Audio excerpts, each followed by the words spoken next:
இன்னைக்கு சிந்து பைரவில ஒரு இன்ட்ரெஸ்டிங்கான விஷயம் நடந்தது. என்ன நடந்ததுன்னு பார்க்கலாம் வாங்க. பைரவி சிந்துக்கு கால் பண்ணி, உனக்கு இந்த கல்யாணத்துல இஷ்டமா இல்ல அப்பா சொல்லிதான் ஒத்துக்கிட்டியா, உண்மையை சொல்லுன்னு கேக்குறாங்க. என்ன சொல்றதுன்னு யோசிச்சுட்டு இருக்கும்போது கரெக்டா அவங்க அம்மா வந்து மறுபடியும் போனை வாங்கி, நீ எதுக்கு ஏதாவது சொல்லி குழப்பிக்கிட்டே இருக்க?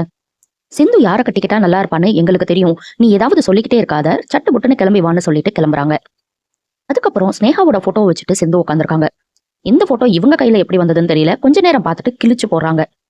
சிந்துவோட ஃப்ரெண்ட் அந்த குட்டி பையன் அங்க வரான். என்ன ஏதுன்னு விசாரிக்க சிந்து எல்லாத்தையுமே அந்த பையன் கிட்ட சொல்லி ரொம்பவே புலம்புறாங்க, அலறாங்க. டாக்டர் சார் தான் வேற ஒரு பொண்ணை லவ் பண்றாரேக்கா, நீ எப்படி கல்யாணம் பண்ணிக்க முடியும்னு கேட்க, எனக்கு அதெல்லாம் தெரியாது, என் கழுத்துல தாலின்னு ஒன்று கட்டுனா அது சிவா தான் கட்டணும்னு சொல்லிடுறாங்க. சரி, இந்த கல்யாணத்தை நிறுத்த என்கிட்ட ஒரு ஐடியா இருக்கு அப்படின்னு சொல்லிட்டு அந்த பையன் ஒரு ஐடியாவை சொல்றான். நாளைக்கு போய் அவங்கள பார்க்கலாம் அப்படின்னு ரெண்டு பேர் பேசிக்கிறாங்க. என்ன ஐடியா போட்டாங்கன்னு தான் தெரியல. ஆறுமுக வீட்டுல கல்யாண ஏற்பாடெல்லாம் தடபுடலா நடக்க ஆரம்பிக்குது. அன்னபூர்ணி போட்டோகிராஃபரை கூப்பிட்டு சிவா கையாலேயே அட்வான்ஸ் கொடுக்க வைக்கிறாங்க. அது மட்டும் இல்லாம சிந்து வீட்டுக்கு போய் ஆறுமுகத்தையும் சிந்துவையும் ஒன்னா நிக்க வச்சு போட்டோ எடுத்து ஊர் ஃபுல்லா பிளெக்ஸ் ஓட்டணும் அப்படின்னு சொல்றாங்க.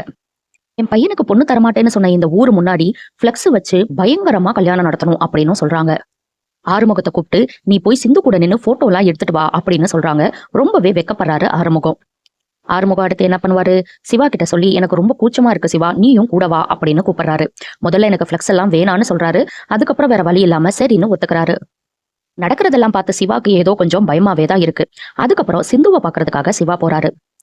சிந்து கிட்ட, நீ எனக்கு ஏகப்பட்ட கிஃப்ட் கொடுத்துருக்க, அதெல்லாம் நான் பொக்கிஷமா வச்சு பாத்துட்டு இருக்கேன். ஆனா அதெல்லாம் நீ தப்பான நினைப்புலதான் கொடுத்துருக்கேன்னு தெரிஞ்சதுக்கு அப்புறம் எனக்கு வச்சுக்கிறதுக்கு மனசே இல்ல, இந்தான்னு சொல்லிட்டு எல்லாத்தையும் ரோட்ல கொட்டிட்டு போயிடுறாரு. இந்த கிஃப்ட் எல்லாம் பார்த்து பயங்கரமா கதறி கதறி அலறாங்க நம்ம சிந்து. ஹாஸ்பிட்டல் போனதுக்கு அப்புறம் சிந்து கிட்ட இருந்து மறுபடியும் போன் வருது. ஆனா சிவா அதை அட்டன் பண்ணல. மறுபடியும் போன் பண்றாங்க. என்னவா இருக்கும்னு யோசிச்சுட்டு இருக்கும்போது ஸ்னேகா அங்க வந்துடுறாங்க. அப்பா கல்யாண விஷயமா உங்ககிட்ட பேசணும்னு சொல்றாரு அப்படின்னு சொன்னோன்னே ஃபர்ஸ்ட் ஷாக் ஆகுறாரு சிவா. அதுக்கப்புறம் சரி வா போலாம் அப்படின்னு சந்தோஷமாவே போறாரு. சிவா கிட்ட அவங்க அப்பா, என் பொண்ணு எப்பயுமே தப்பான பர்சனை சூஸ் பண்ணவே மாட்டா, எந்த ராங் டிசிஷனும் எடுக்க மாட்டா, நீங்க பெஸ்ட் ஃப்ரெண்ட்ஸா இருந்து இப்ப கல்யாணம் பண்ணிக்கணும்னு முடிவெடுத்திருக்கீங்க, எனக்கு இதுல பரிபூர்ண சம்மதம். ஆறுமுகம் கல்யாணம் முடிஞ்சோன்னு நானே வீட்டுல வந்து பேசுறேன்னு சொல்லிடுறாரு. அது மட்டும் இல்லாம இந்த ஹாஸ்பிட்டலோட முக்கியமான பொறுப்பையும் உன்கிட்ட கொடுக்கலான்னு நினைக்கிறேன் சிவான்னு சொல்றாரு. சிவாவும் ஸ்னேகாவும் இதை கேட்டு ரொம்பவே சந்தோஷப்படுறாங்க. இதோட இன்னைக்கு எபிசோட முடிச்சுட்டாங்க. நாளைக்கு என்ன நடக்க போதுன்னா, பைரவி மறுபடியும் சிந்து கிட்ட வந்து, நீ ஏன் இப்படி இருக்கேன்னு எனக்கு தெரியும், ஆறுமுகத்தை கல்யாணம் பண்ணிக்க உனக்கு இஷ்டம் இல்லதானு சொல்லி பேசிட்டு இருக்காங்க. ஹாஸ்பிட்டல்ல ஸ்னேகாவோட அப்பா சிவா கிட்ட எல்லா பொறுப்பையும் ஒப்படைக்கிறாரு. எல்லாரும் முன்னாடியும் ஸ்னேகாவும் சிவாவும் எப்பவும் இதே மாதிரி சந்தோஷமா இருக்கணும்னு சொல்றாரு. சிந்துக்காக நகை வாங்க எல்லாருமே போறாங்க. அன்னபூர்ணி சிவா கிட்ட, நீ போய் சிந்துவை கூட்டிட்டு வரியா அப்படின்னு கேக்குறாங்க. ஆறுமுகத்தை அனுப்பாம ஏன் சிவாவை அனுப்புறாங்கன்னு தான் தெரியல.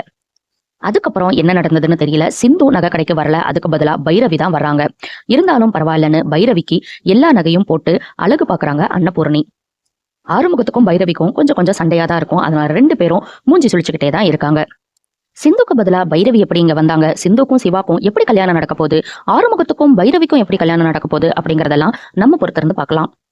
அடுத்தடுத்து சிந்து பைரவில என்ன நடக்குதுன்னு தெரிஞ்சுக்க சப்ஸ்கிரைப் பண்ண மறந்துடாதீங்க.